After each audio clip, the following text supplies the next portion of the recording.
أعوذ بالله من الشيطان الرجيم. بسم الله الرحمن الرحيم.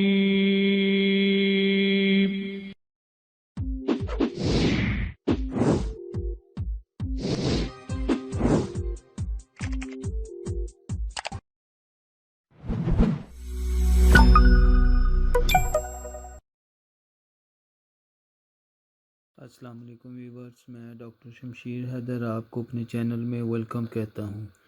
ویورز، آج میں تھائرائیڈ کے بارے میں بات کروں گا، اس کی سمٹمز کے بارے میں بات کروں گا اور اس کے ٹریٹمنٹ کے بارے میں بات کروں گا اور اس کی فوڈز کے بارے میں بات کروں گا کہ فوڈز کون سی استعمال کی جائے اور جس سے یہ جلد از جلد ٹھیک ہونا شروع ہو جائے۔ ہمارے برین کے نیچے ایک پیوٹیوٹری گلینڈز ہوتا ہے جس سے TSH ایک ہارمونز نکلتا ہے۔ یہ ہارمونز تھائرائیڈ T3 اور T4 کی مقدار کو کنٹرول کرتا ہے۔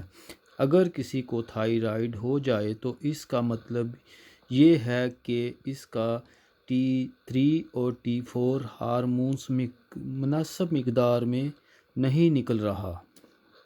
اکثر TSH ہارمونز کا لیول 5.5 ہوتا ہے۔ اگر 5.5 سے زیادہ ہو جائے تو تھائرائیڈ کا مرض لاحق ہو جاتا ہے۔ تھائرائیڈ جو ہیں وہ دو قسم کے ہوتے ہیں، ہائپر تھائرائیڈزم اور ہائپو تھائرائیڈزم۔ جو ہائپر اور ہائپو، یہ دو تھائرائیڈزم ہوتے ہیں۔ جو ہائپر تھائرائیڈزم ہے، اس میں جسم سوکھنا شروع ہو جاتا ہے، کمزور ہونا شروع ہو جاتا ہے، اس کا وزن گرنا شروع ہو جاتا ہے، خوراک جتنی مرضی وہ کھاتا ہے لیکن اس کا جسم سوکھنا شروع ہو جاتا ہے، بھی کمزور ہونا شروع ہو جاتا ہے اور لاغر سا ہو جاتا ہے۔ اور ہائپو تھائرائیڈزم میں یہ ہوتا ہے کہ جسم پھولنا شروع ہو جاتا ہے، پیشنٹ موٹا ہونا شروع ہو جاتا ہے، اس کا وزن بڑھنا شروع ہو جاتا ہے۔ یہ چیزیں، ان دونوں میں ڈفرنس یہی ہے۔ اب آتے ہیں جی اس کی سمٹمز کے بارے میں۔ صبح سویرے جاگنے پر باڈی ٹمپریچر کم ہوتا چلا جاتا ہے، جسم میں کمزوری ہونے لگتی ہے، ٹھنڈک کا احساس بہت زیادہ ہوتا ہے، ہاتھ اور پاؤں ٹھنڈے رہتے ہیں، دماغی پریشانی ہر وقت رہتی ہے، تھکن کا احساس ہر وقت رہتا ہے، فٹیگ ہر وقت محسوس ہوتی ہے، قبض بھی رہتی ہے، اکثر پیشنٹ کے بال گرنا شروع ہو جاتے ہیں، جسم کے تمام بال جھڑنا شروع ہو جاتے ہیں، ہاتھ اور پیروں پہ سویلنگ ہونا شروع ہو جاتی ہے۔ یہ سویلنگ تو اکثر لیور ڈیمیج ہو جائے، ہارٹ پرابلم ہو جائے یا کڈنی پرابلم ہو جائے پھر بھی ہو جاتا ہے، لیکن یہ بھی اس میں علامتیں پائی جاتی ہیں۔ اگر تھائرائیڈ ہو تو پاؤں پہ، ہاتھوں پہ سویلنگ ہونا شروع ہو جاتی ہے، جوڑوں میں درد بھی ہو سکتا ہے، آواز بھاری ہو جاتی ہے، آواز بیٹھنا شروع ہو جاتی ہے، جسم کا نظام خراب ہونا شروع ہو جاتا ہے، جسم کی وائٹل فورس کمزور ہونا شروع ہو جاتی ہے اور باڈی میں آیوڈیم کی کمی ہونا شروع ہو جاتی ہے۔ اب آتے ہیں اس کے ٹریٹمنٹ کے بارے میں۔